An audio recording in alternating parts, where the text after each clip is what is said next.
નમસ્કાર ખેડૂત મિત્રો, હું અજય ભરગા સિજેન્ટા ઇન્ડિયા પ્રાઇવેટ લિમિટેડ વતી રાજકોટ હેડક્વાર્ટર ટેરેટરી રાજકોટ. આજે આપણે આવી ગયા છે પ્રગતિશીલ ખેડૂતની વાડીએ કે જેમણે પોતાની મરચીમાં સિમોડીસ અને મિરાવિસનો ઉપયોગ કરેલ છે.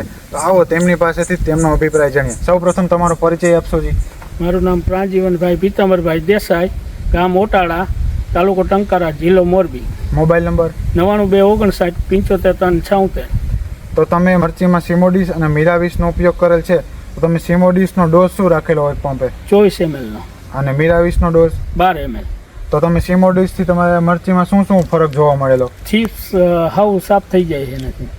અને કથરીમાં કેવું રિઝલ્ટ મળે? કથીરીમાં સારું, અને પાંદની આમ કુકડાઈ હોય એ એકદમ ખુલી જાય છે એમ. બરોબર. અને તમે મિરાવિસનો ઉપયોગ કર્યો તો મિરાવિસે તમને શું શું ફરક લાગ્યો આ મરચીમાં? કે આમ પત્તું રહ્યું એકદમ પાતળું થઈ જાય છે અને ફોરવર્ડ મરચા નથી થતા. બરોબર. અને ક્વોલિટીમાં ફરક? ક્વોલિટીમાં ફર્સ્ટ નંબર મરચા થાય એમ. બરોબર છે. તો તમે બીજા ખેડૂત ભાઈઓને શું ભલામણ કરશો? એને સિમોડીસનો ને મિરાવિસ ડીઓનો આ ઉપયોગ કરવો જ જોઈએ. બરોબર. તો આપણે આ મરચાની ક્વોલિટી જોઈએ કે મરચાનું ક્યાંય પણ ડાઘાવાળું નહીં અને એકદમ લીલું છમ છે. આવી રીતના જો એકદમ ક્વોલિટી એકદમ મરચું થાય. બરોબર.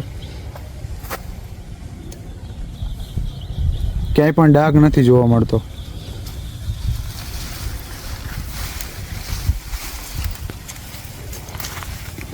આ લાલ હોતા સાહેબ ક્વોલિટી મરચું હો.